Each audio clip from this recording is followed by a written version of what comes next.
63e édition, mais toute nouvelle formule, moins d'exposants, 250 au lieu de 300, 2000 m² de surface en moins. Les foires ne traversent plus le boulevard de l'Estrin, mais une qualité de stand plus élaborée. 7 jours à la place de 10, mais des plages horaires plus longues. Effectivement, on a réduit le périmètre, on a réduit le nombre de jours, mais le fond que des foires de Champagne qui existent, c'est la 63e édition, il n'y a aucun problème. Il y a un bel équilibre entre l'aspect commercial et l'aspect festif. On mélange le plaisir et les affaires. C'est le but d'une foire comme celle de Troyes qui ferme en plus à minuit ou 1h du matin. La rumeur courait que le prix du mètre-carré était beaucoup plus cher pour les exposants.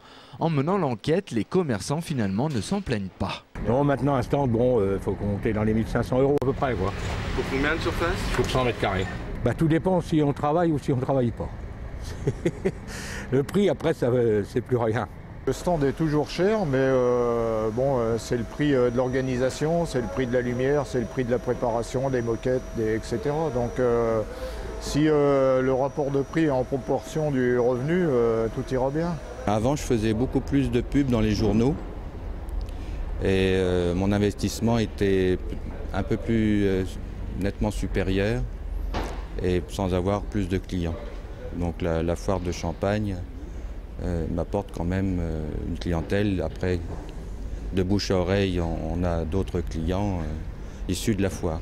Côté direction, la transparence du prix du mètre-carré coupe toute rumeur. J'ai dit l'année dernière qu'on ferait des évolutions, mais pas de révolution. Vous avez vu ce qu'on leur a mis en place. On a mis des chapiteaux de qualité, c'est pas des toiles de tente. Ils ont de la moquette, et on a quoi augmenté de 5%. 60 000 visiteurs sont venus sur l'édition 2009. La nouvelle formule est un pari économique qui fera peut-être recette. Réponse dans 7 jours.